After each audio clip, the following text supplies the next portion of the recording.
Well, we all can relate to having stress in our lives, right? There is no culture on the planet that is stress-free. If there was, I think I'd run towards it.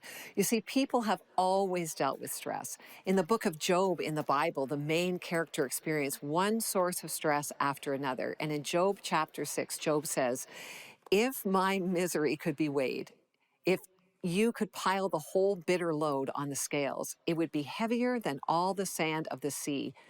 Is it any wonder that I'm howling like a caged cat?" I mean, what an expression. That's from the Message.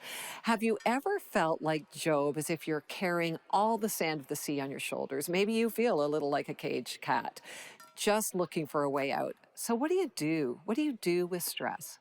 Well, here are Jesus' words to his followers. He simply says this: "Learn from me, for I am gentle and humble in heart, and you will find rest for your souls." Matthew 11. What can you learn from Jesus to lower your stress? Well, I think there's two key words here: gentleness and humility. You might be thinking, what do gentleness and humility have to do with dealing with stress? Well, I learned recently that two of the biggest causes of stress in our lives are aggression and arrogance. And gentleness and humility are the antidotes to those two things. Here's what I mean. Aggression happens when you do things too quickly. You don't wait, you don't ponder, you don't delay, you don't think it through, you don't trust God's guidance or direction. You just jump in with both feet. As a result, you get overcommitted and you fill up your life with the wrong things. On the contrary, being gentle with ourselves and others will allow us to slow down and carefully make choices that bring peace or rest to our souls. You know, arrogance is the idea that you know what's best for you and you try to control everything in your life and maybe everyone in your life. You think you can handle things better than God can. But that attitude creates a great deal of stress in your life. So that's why humility is the opposite of arrogance.